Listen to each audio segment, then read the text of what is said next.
Hello friends, welcome to my channel Moumita Chakraborty. প্রত্যেককে শুভ নববর্ষ। পয়লা বৈশাখের দিন আর একটু লুচি বানাবো না, সেটা তো হয় না। তাই সকাল সকাল ময়দা মাখতে বসে পড়লাম।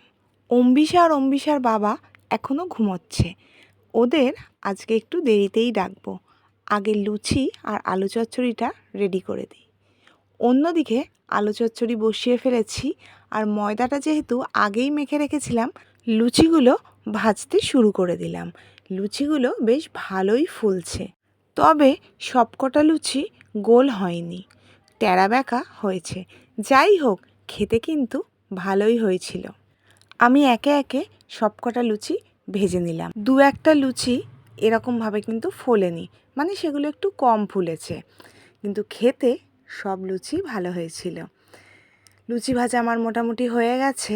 এবার প্লেটে সাজিয়ে ফেলি।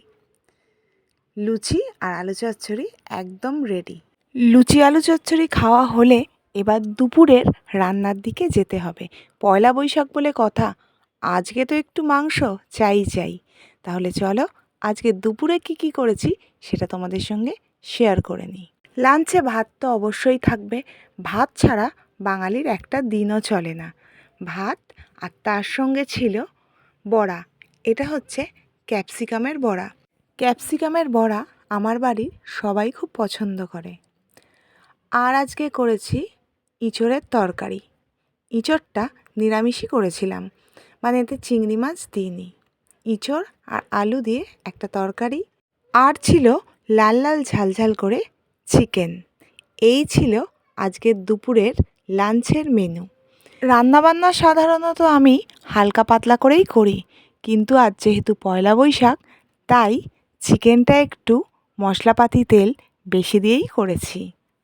তাহলে ভাত, ক্যাপসিকামের বড়া, ইঁচড়ের তরকারি আর চিকেন, এই দিয়ে আজকের লাঞ্চটা সারলাম। তাহলে ভিডিওটা এখানেই শেষ করলাম। তোমাদের এই বছরটা খুব ভালো কাটুক। তোমরা ভালো থাকো, সুস্থ থাকো, আর পয়লা বৈশাখ খুব ভালোভাবে উদযাপন করো। টাটা।